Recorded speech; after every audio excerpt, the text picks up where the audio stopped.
सत श्री अकाल दोस्तों, मैं परवीन सुखीजा आपका स्वागत करता हूं इस वीडियो में, जिसमें आपको ये पता चल जाएगा कि अगर आप ऑस्ट्रेलिया जाना चाहते हो स्टूडेंट वीज़ा पे, तो A to Z क्या कुछ होता है उसमें।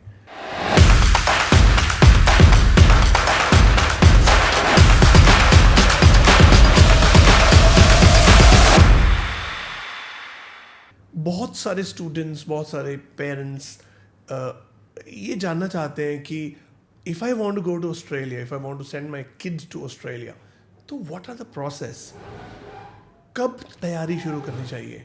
देखो, आइडियली मैं आपको एक रेकमेंड करूँगा कि अगर आप अभी 10+2 में हो और आप अगले साल 2024 में, ठीक है, ऑस्ट्रेलिया जाना चाहते हो, तो आपकी तैयारी रादर अभी से शुरू हो जानी चाहिए। मतलब आप अपने जहाँ से भी अपनी फाइलिंग करवानी है, अपने एजेंट से जाके मिल लीजिए और start talking. May be it can help, I am sure. मैंने तो शुरू कर दिया है बहुत सारे अपने स्टूडेंट्स को, जो पेरेंट्स हैं उनको, मतलब जो +2 में हैं अभी। तो you have almost 6 months for exams, right. तो आपको करना कुछ नहीं है, बस कुछ तैयारी है जो अभी हम बात करने जा रहे हैं। देखो, सबसे पहली चीज़, जब ऑस्ट्रेलिया जाना है, ऑस्ट्रेलिया आपको पता है बहुत बड़ा है, demographic, it's a big country. तो ऑस्ट्रेलिया कहाँ जाना चाहिए? सबसे पहले मुझे ये पता चलना चाहिए कि ऑस्ट्रेलिया में कौन कौन सी स्टेट्स हैं। जैसे हम बात करते हैं, ऑस्ट्रेलिया में वेस्टर्न ऑस्ट्रेलिया है, सदर्न ऑस्ट्रेलिया है, न्यू साउथ वेल्स है, विक्टोरिया है ना। तो ये कुछ पॉपुलर एरियाज़ है। फिर क्वींसलैंड है, तस्मानिया है। तो ये कुछ एरियाज़ हैं जहाँ पे बच्चे अक्सर पढ़ने के लिए जाते हैं। अगर मैं बात करूँ, सबसे पॉपुलर डेस्टिनेशन जो है वो मेलबर्न है, सिडनी। ये दो पॉपुलर सिटीज़ हैं, मेलबर्न और Sydney. Apart from that you might have heard about Perth के बारे में आपने सुना होगा, आपने ब्रिस्बेन के बारे में सुना होगा, है ना, एडिलेड के बारे में सुना होगा। तो ये कुछ शहर हैं जहाँ पे अक्सर बच्चे पढ़ने के लिए जाते हैं। और जितनी भी ऑस्ट्रेलिया की जो टॉप रैंक्ड या फिर टॉप यूनिवर्सिटीज़ हैं जहाँ दुनिया पढ़ने आती है, वो इन्हीं शहरों में है। आपको एक सरप्राइजिंग फैक्टर बताऊं, ऑस्ट्रेलिया की नंबर 1 यूनिवर्सिटी जो है ANU, ऑस्ट्रेलियन नेशनल यूनिवर्सिटी, वो इन शहरों में नहीं है, वो कैनबरा में है।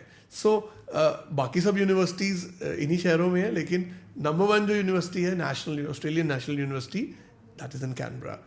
तो अगर आप ऑस्ट्रेलिया की नंबर 1 यूनिवर्सिटी में पढ़ना चाहते हो तो आपको कैनबरा जाना पड़ेगा। तो कैनबरा इट्स कैपिटल सिटी, तो थोड़ा डिफरेंट है वहाँ पे। It's not a metropolitan city, so that is your decision if you want to go there, but I can tell you university is amazing. Second, जब city choice आपकी हो जाती है, देखो आप कैसे चूज़ करते हो कि मेलबर्न में पढ़ना चाहिए या पर्थ में पढ़ना चाहिए, एडिलेड में पढ़ना चाहिए या फिर सिडनी में पढ़ना चाहिए। ये प्योर पर्सनल चॉइस है। मे बी जब डिसाइडिंग फैक्टर आता है, कई बार हम ये डिसाइड करते हैं कि हमारे रिलेटिव्स कहाँ रहते हैं जो हमें कुछ दिन के लिए संभाल लें। तो हमारा डिसीजन है ना, जो वो जनरली उसी पे बेस होता है कि मेरा बेटा या बेटी वहाँ जाए जहाँ पे मेरे रिलेटिव्स हैं, तो वो उनको पिकअप कर लेंगे, उनको कुछ दिन रखेंगे अपने पास, है ना, तो वहाँ पे वो ईजिली मैनेज कर पाएगा। बट बहुत कम ऐसे लोग होते हैं जो ये सब चीज़ें नहीं देखते हैं। वो कहते हैं कि don't worry, we can adjust, we can find hostel or we can find an accommodation, क्योंकि everything is available online nowadays। तो छोटा शहर, बड़ा शहर, मेनली वहाँ पे ना, अगर देखा जाए, मेलबर्न, सिडनी, ये दो उनके जो सबसे बड़े जो मेट्रोपॉलिटन सिटीज़ हैं। बाकी जो शहर हैं उनके, पर्थ है, ब्रिस्बेन है, एडिलेड है, ये सब रीजनल एरियाज़ हैं। सो व्हेन आई से रीजनल एरियाज़ मतलब they are not as developed as Melbourne and Sydney are. तो वहाँ पे कॉस्ट ऑफ लिविंग थोड़ी कम है ना, लाइफ थोड़ी स्लो है as compare to Melbourne and Sydney. So this is the most important thing when you decide. And then comes the city choice, the university choice. अब आपको ऑस्ट्रेलिया जाना है, तो आई एम श्योर ऑस्ट्रेलिया में जितने भी बच्चे पढ़ने जाते हैं वो ज़्यादातर उनकी चॉइस यूनिवर्सिटीज़ होती हैं। कॉलेजेस भी हैं, हायर एड और वोकेशनल एजुकेशन, जिनको हम वेट सेक्टर बोलते हैं, उनके जो वीज़ाज़ हैं एज़ कम्पेयर टू यूनिवर्सिटीज़ काफ़ी कम है। वेट सेक्टर के वीज़ा तो बहुत कम आते हैं, 10% चांसेस हैं।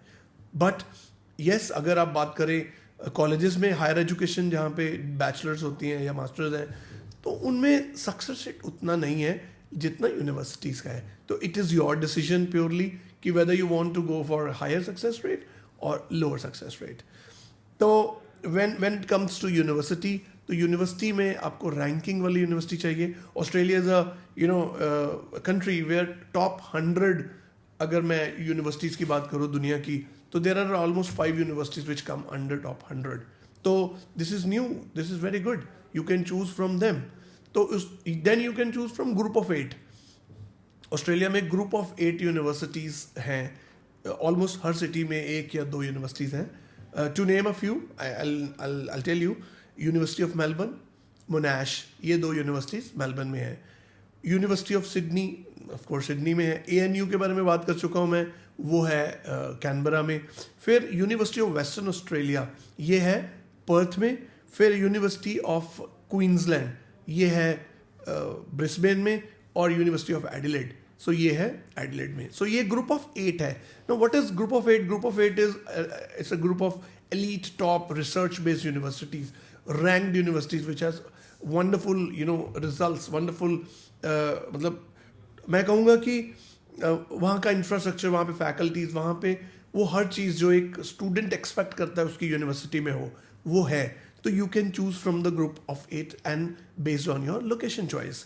एंड देन उसके बाद फिर लेवल 1 यूनिवर्सिटीज़ आ जाती हैं. जैसे लेवल 1 यूनिवर्सिटीज़ में RMIT हो गई, डीकिन यूनिवर्सिटी हो गई, Swinburne university. These are the to name a few in Melbourne. La Trobe university है जो करंटली लेवल 2 में है. विक्टोरिया यूनिवर्सिटी है, लेवल 2 में है ना. फिर और सिटीज़ में जैसे मैक्वायरी है, UTS है, these are level 1 universities. Then you can pick from these universities a lot. Universities, देखो 2 चीज़ें हैं. जब आप यूनिवर्सिटी चूज़ करते हो, यूनिवर्सिटी में आप जो कोर्स पढ़ना चाहते हो वो है भी कि नहीं. Maybe suppose you are planning to study nursing and that may be not available in that particular university. So कई बार आपकी जो यूनिवर्सिटी का चॉइस है वो कोर्स पे भी होना चाहिए. मतलब मान लो मैं चाहता हूँ कि मैं बैचलर ऑफ नर्सिंग करने जाना है, तो क्या वो कोर्स जिस यूनिवर्सिटी में मैं जाना चाहता हूँ वहाँ पे है? तो ये आपको देखना है. अगर है तो yes, there is no problem. अगर कोर्स और यूनिवर्सिटी फाइनल हो जाता है, एक और चीज़ आपको देखना पड़ेगा.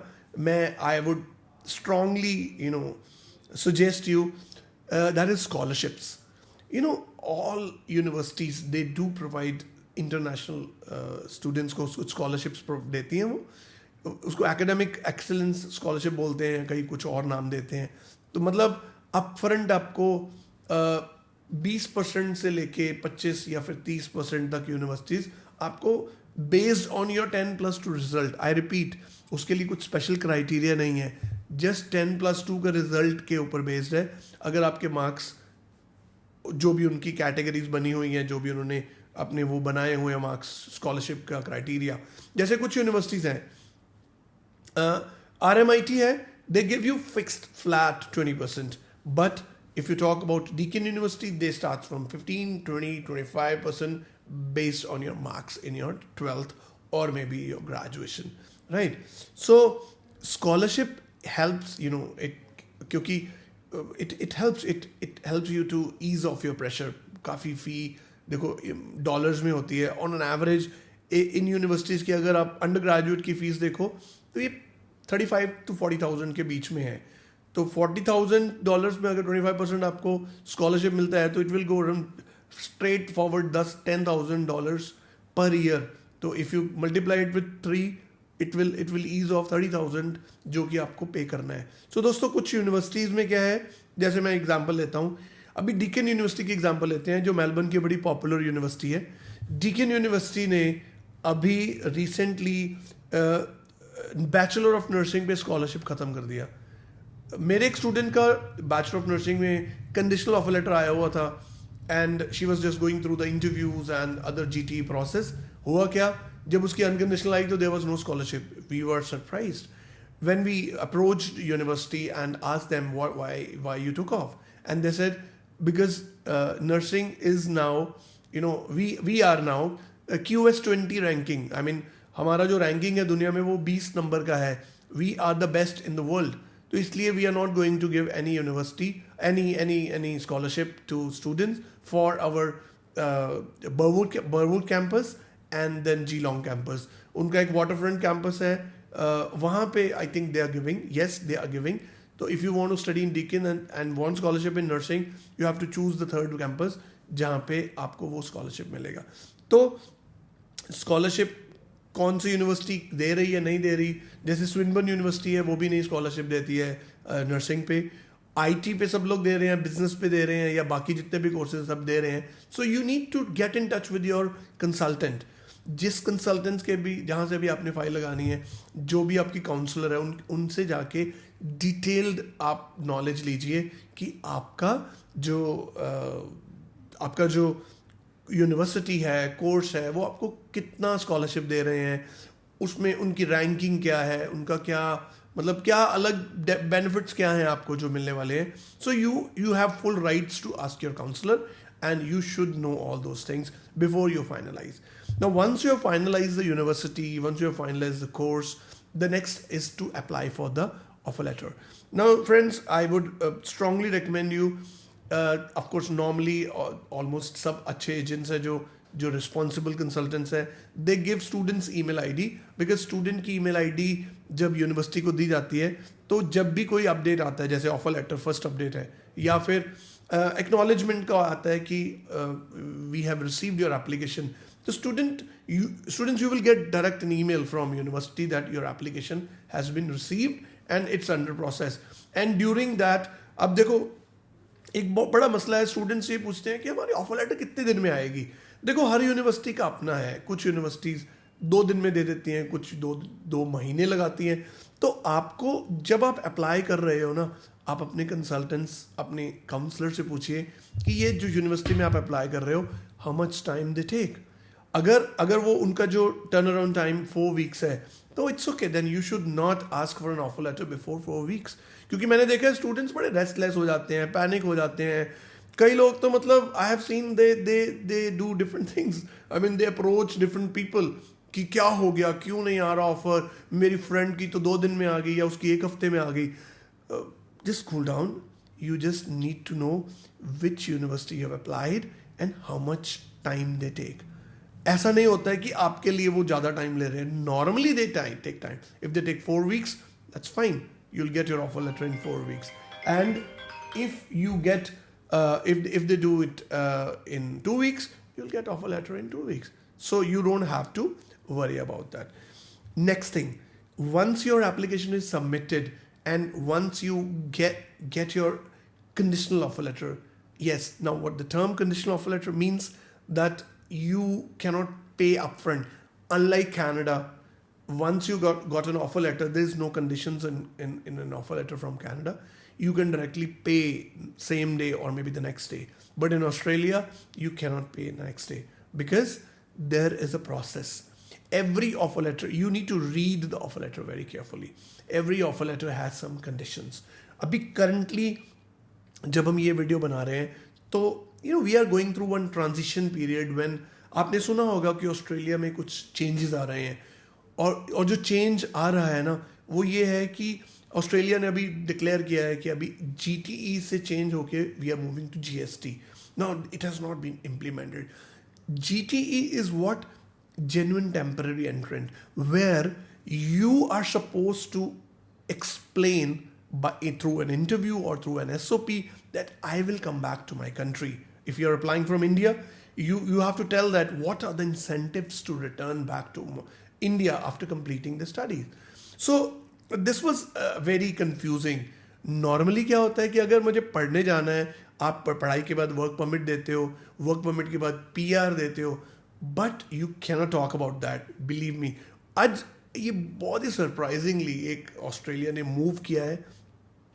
उन्होंने कहा है कि अब आपको ये नहीं बताना पड़ेगा कि आप पढ़ाई के बाद वापस जाओगे, आपको ये बताना है कि what are your plans to settle down, आपके माइग्रेशन के क्या प्लान्स हैं. तो this is something very good change, because generally आपने देखा जब भी कोई कंट्री वीज़ा रिफ्यूज़ करती है वो यही बोलती है कि आपने वापस नहीं आना, इसलिए और सब स्टूडेंट्स को पता होता है कि हमने वापस तो आना नहीं है, तो ठीक है, फिर इनको पता चल गया और इन्होंने वीज़ा रिफ्यूज़ कर दिया. But believe me, once you know that they won't refuse your visa on at least this term. अब ये GST जब आएगा, GST में सुना है कि they will be interviewing students, high commission, or maybe you never know. So ये क्या होने वाला है ये जब टाइम बताएगा, बट आज के टाइम पे अभी है कि GTE is the next big thing. Every offer letter has a condition of GTE. Very few universities do offer unconditional offer letter. Unconditional matlab there is no condition on that. If there is no condition on that, yes, you can proceed to pay the fee directly. But believe me, no consultant in the world will pay your fee next day once you get the offer, because there is हम पे कुछ ऐसे universities के साथ जो हमारा tie ups हैं, हमें कुछ ऐसे उनकी तरफ से वो है कि आपको फाइनेंशियल्स, इनकी फाइनेंशियल कैपेसिटी चेक करनी है. उसमें हम क्या देखते हैं, हमने ये देखना है कि इनके पास जो ऑस्ट्रेलिया में आपने सुना होगा कि फंड्स शो करने पड़ते हैं, क्या रिक्वायर्ड फंड्स हैं. फंड शो कैसे करते हैं, कितने करने हैं, इस पे मेरा एक सेपरेट वीडियो है, आप उस वीडियो को देख सकते हो. और GTE क्या होती है, अगर आपका थोड़ा कंसर्न हो रहा है कि ये जेन्युइन टेम्परेरी एंट्रेंट की बात की है अभी सर ने, ये क्या है, इसके बारे में भी मेरा एक डिटेल वीडियो है. आपको अभी लिंक जो आपको दिख रहा है इस पे आप जाके देख सकते हो कि व्हाट इज GTE, राइट. सो आपके जितने फंड्स आपके पास अगर हैं और वो एक्सेप्टेबल हैं, आई मीन व्हेन आई से acceptable, every university has their way to assess your GTE. Some universities, they don't even bother, like group of 8 universities, some they don't even bother. But some universities, they do bother that you should have old funds, maintained funds, minimum from 3 months to 6 months. Now, if you have your funds, or if you have latest funds आपके account में अभी आए हैं, तो you need to show the source, वो पैसा कहाँ से आया है. तो जैसे मैंने कहा कि मैंने एक अलग वीडियो बनाया है, how to show funds in Australia, आप उसमें जाके देख सकते हो कि आप कुछ फंड्स कैसे शो करने हैं. So once you clear that condition कि आपका फंड्स ओके है, इंटरव्यू यूनिवर्सिटी करती है, माइक्रोसॉफ्ट टीम्स पे कर सकती है, या फिर टेलीफोनिक इंटरव्यू कर सकती है, या हो सकता है इंटरव्यू ना आए. Every university has their own way. तो उसके बाद once you clear that, if your income, if your funds are as per the conditions, then you're good to go. They give you unconditional letters, and once you get unconditional letter, you're good to pay the fee. एक बार फी पे हो गई, उसके बाद आपका medical, you have to take the medical हो जाता है तो आपकी एक लेटर आएगी जो कहाँ से आनी है, यूनिवर्सिटी से. फी पे करने के बाद आपकी COE, that is confirmation of enrollment. Once you have got that confirmation of enrollment, you're good to lodge your file. And once you have lodged your file, you will get your decision. देखो, normally processing times keep on changing. Normally, kal I was just checking, it is 29 days. They say 90% of their files are, they are getting decision in 90 days. 29 days, 90%, 29 days. And बाकी 10% है, उनको थोड़ा ज़्यादा time लग सकता है. तो on an average 4 weeks का टाइम लगेगा. अगर जल्दी आ गया तो यू आर लकी, अगर लेट हो गया तो even then your little luck is not in your way. तो डोंट वरी, आएगा, डिसीजन आएगा और पॉजिटिव आएगा. अगर आपकी फाइल अच्छी है, प्रोफाइल अच्छा है, एंट्री रिक्वायरमेंट्स आप पूरी कर रहे हो, अच्छी यूनिवर्सिटी में अप्लाई कर रहे हो, और don't worry. So everything is fine. So this is how Australia works, from offer letter to visa. And once you've got a visa grant, you can fly to Australia 90 days prior to your class start से पहले जा सकते हो, 90 दिन. लेकिन believe me, वहाँ काम नहीं कर पाओगे. So don't go 90 days prior to your classes. पहले अभी जब 31st जुलाई तक, yes, 31st जुलाई 2023 तक रूल था कि आप काम कर सकते हो अनलिमिटेड, आप पहले आके भी काम कर सकते हो, बट अब नहीं लीगली कर सकते. तो आई वुड रेकमेंड कि 15 दिन, 1 महीना पहले आप चले जाइए, get adjusted to the city, get adjusted to the university, get adjusted to the weather and everything, right? And you will be good to go. And believe me, Australia is a beautiful country. Australia is the most livable country in the world. And Melbourne, for the consecutive 6 years, it was one of the best best city to live in the world. So, guys, if you want to study in Australia and you have taken decision, believe me, I would tell you, you have taken the best decision in the world. Although there are many other countries also, but Australia is the best. I would say your choice is the best. So if you want to go to any other country, I will give you some other videos also if you want to go to UK, US, Canada. But in this video, I'm sure you have liked it. If you want to if you want to share it with others, it would be great. अगर आपको अच्छा लगा है तो share करना, like करना, comment करना, और क्या आपको चाहिए नेक्स्ट वीडियो में, आप क्या चाहते हो, मैं आपसे शेयर करूंगा. Thank you. तब तक फिर